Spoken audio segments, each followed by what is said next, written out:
everybody, Jesse Ramos with Americans for Prosperity, here for another episode of Let Freedom Ring. We're here on site today for the GOP Officers Convention here in Missoula, Montana, joined with Senate President Jason Ellsworth. Jason, thank you so much for joining us. Thanks for having me. Wonderful, wonderful. So you just finished your first session as Senate President. Yep. So I was pro tem last session. This time got elected amongst my peers. And then actually, it's kind of an interesting spot because then you actually go to the whole body to get elected. So Democrats elect you at the same time. Wow. So I remember when you first decided to throw your hat in the ring back in, was that 2018 for Senate? Yeah, it was 6 years ago. So 6 years ago. Yep. So what's a little bit about your background, and I guess why did you want to get involved in this kind of chaos of politics? It's actually Matt Rosendale's fault. Oh, man. We were actually at state convention, and I'm finance chair for our local Republican club. And I was sitting down with, it was Matt and it was his wife. And the senator we had at that time was not voting well. And he's like, okay, Ellsworth, it's time to throw your hat in the ring and kind of stay off quit playing on the sides and, actually get involved. So that's what I did. Sounds like something Matt would say. Yeah, for sure. He did. So we just finished up, obviously, your first session as Senate President, and it was a supermajority for the first time in Montana. So kind of what were your initial thoughts on the session? Was there some stuff you wish would have gotten done, or? I would say that we got 98% of everything we wanted. Unfortunately, we did have a few senators at the end. We were on day 88, and we can serve up to a 90-day session. And we had a few senators that made a sine die motion. And effectively that I guess the best way to explain it is we made a ice cream sundae, and it was perfect. Whipped cream, chocolate sauce, it had everything. And then we had a little cherry that we could put on top, and we did miss the cherry. So that, just based off of that, and just the early sine die motion.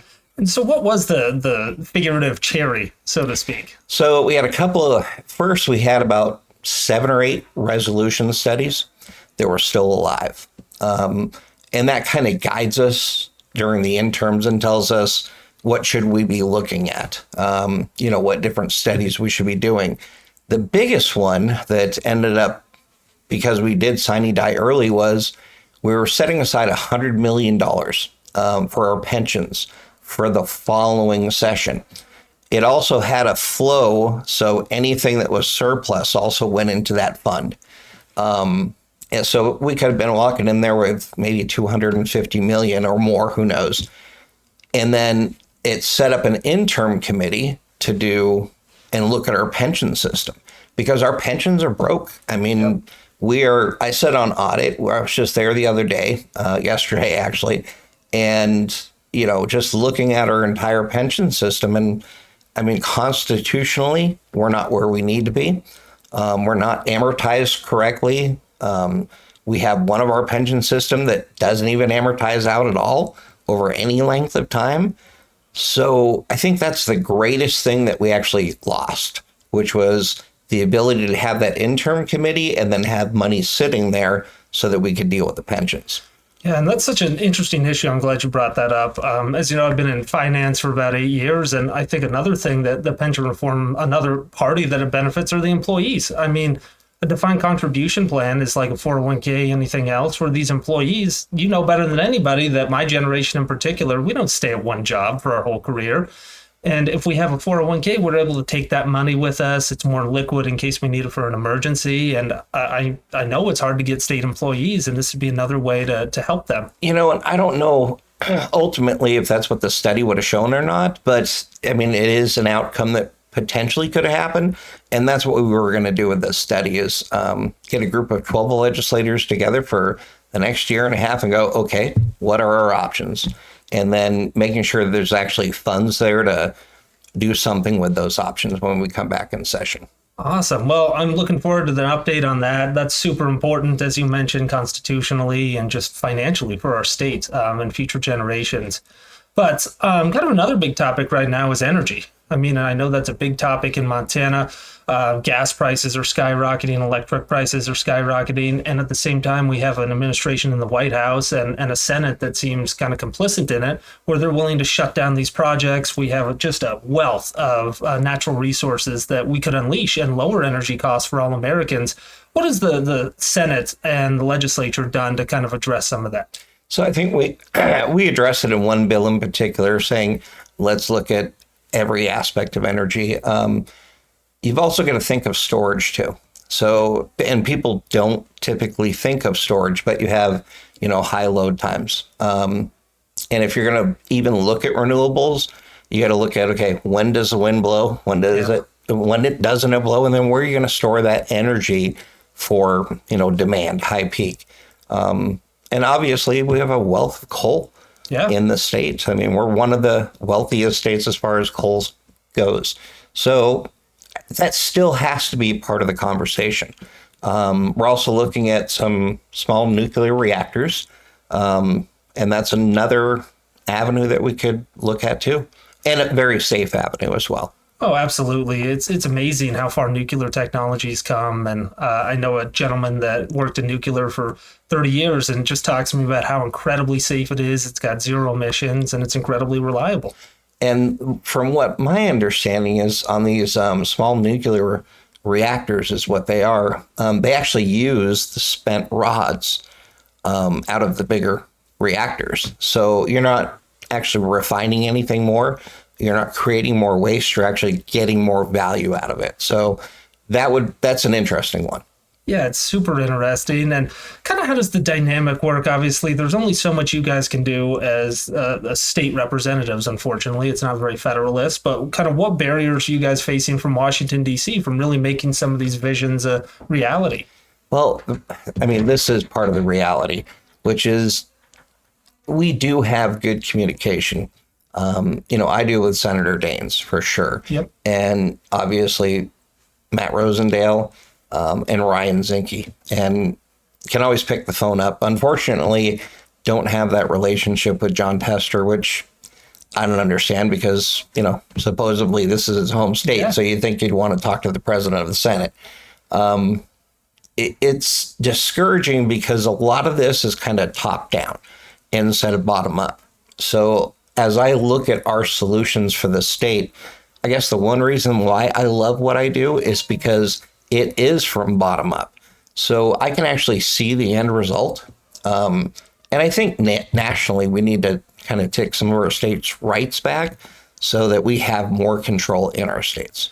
Yeah, absolutely. And I love that you hit on being bottom up. I mean, that's what Americans for Prosperity is kind of all about. We believe in bottom up solutions, just like this podcast. I don't think you get much more to the bottom than that in terms of media. Yep. But I guess another big issue is the spending coming out of Washington, D.C. And I know that you guys had a ton of money that was pumped into the state. And tell me a little bit about your approach to that, because I know that you wanted to be very good stewards of it. And it sounds like you definitely were.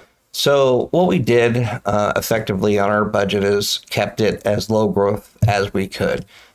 Certainly, we do have an obligation to, everyone in the state to make sure services are provided. And, we have employees that we have to take care of too at the same time.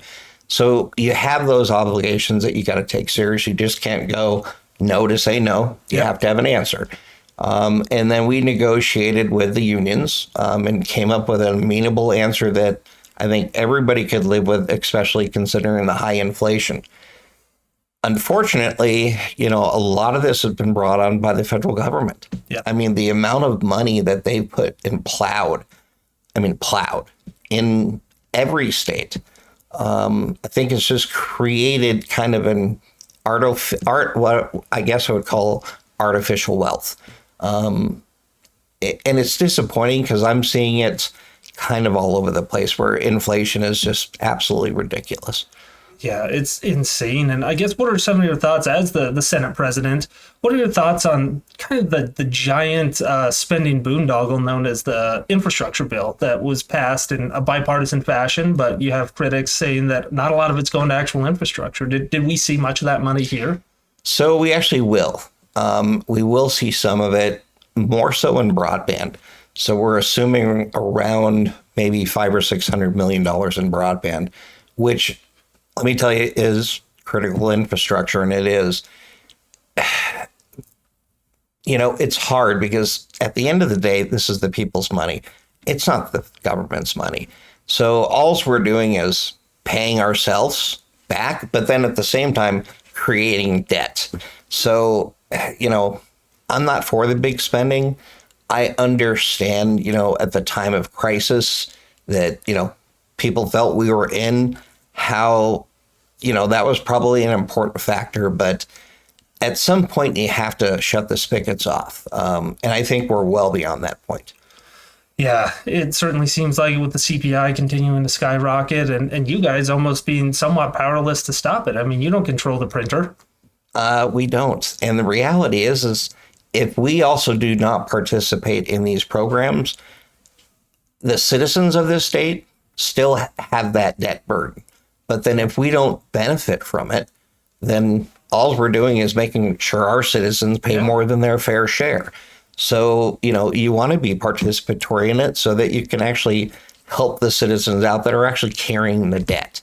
Yeah, absolutely. I mean, they put you guys between a rock and a hard place. It's a very difficult situation because personally, I just look at our national debt and I'm bewildered, to say that, I guess, the lightest word you could use. I don't understand how my children or my grandchildren that I now have, how they're going to be able to deal with this debt. And we've just piled it on. So it's disappointing. It's very disappointing. And just got a couple minutes left here. I want to kind of kick it over to a more positive note. What piece of legislation are you most proud of this session that you think helped the most people? So the first thing we did is we knew we had a budget surplus. So we gave back just over $1 billion. And this is the people's money. So we gave it back to the people. We didn't just go in there and create no programs. What we did is said, the first thing we're going to do is make sure the people get back as much money as we can do.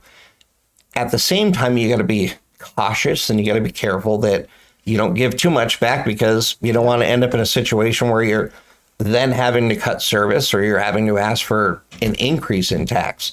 So I'm excited that we did the refunds that we did. It affects homeowners. It affects, any income level where people paid personal tax. And that was a big win for us. And then it's the ongoing too. So we took the top rate down from 6.5 to 5.9. And I believe that affects over 70% of people filing taxes. Yeah. So I love that it's not just one time only, it's also ongoing. So I would say that's probably one of our greatest accomplishments this last session. Absolutely. And I've heard, obviously you probably have too, from the media saying that this was just a big tax handout to the rich. When at the same time, when you look at it, and the top marginal rate, I think, in Montana is $24,000. So if you make over $24,000, which, as you said, probably more than 70% likely do, then it's a tax benefit for all. And it is. And look, these are the people that are paying the taxes at the end of the day. And all we did was take the top marginal rate down, which I think starts at $24,000, like you said. So we're affecting, truly middle class throughout the entire state. So I think that's very targeted. And I'm excited that we get to, keep this ongoing, and hopefully next session we'll come in with another surplus. Love to give more money back because it's the people's money. Let's just be clear about that. It's not the government's money. And then see if there's any additional cuts that we can do. We want to be competitive with the other states around us. So we want to make sure, we're empowering our consumers and we're competitive for the job market as well. So absolutely. And kind of one final point. So Americans for Prosperity, we're really going on this prosperity as possible tour nationwide. Back in the fall, we lowered the price of gas in Bozeman down to pre-Joe Biden levels. So it was down to $2.34. That was the price of gas the day that Joe Biden took office. And we're really trying to show folks that we're trying to reignite the American dream because it's fallen out of reach for a lot of people. And kind of what's your message to some of the Americans that maybe think that it is out of reach and how that the governments can help? So I can tell you this, government is not there, in my opinion, to solve problems. The larger government gets, I think the worse it gets for every citizen that's out there. So government should be, in my opinion, small and focused on the necessities of what a society needs. And then from there, it's, it's us as individuals,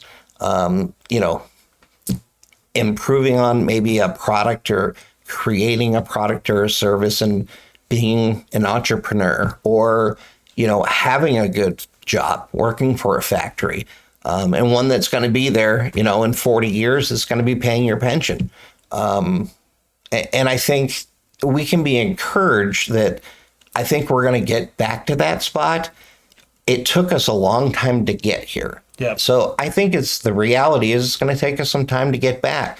So I guess my biggest thing I'd like to leave people with is, if you look at Montana as a foundation, we're headed in the right direction.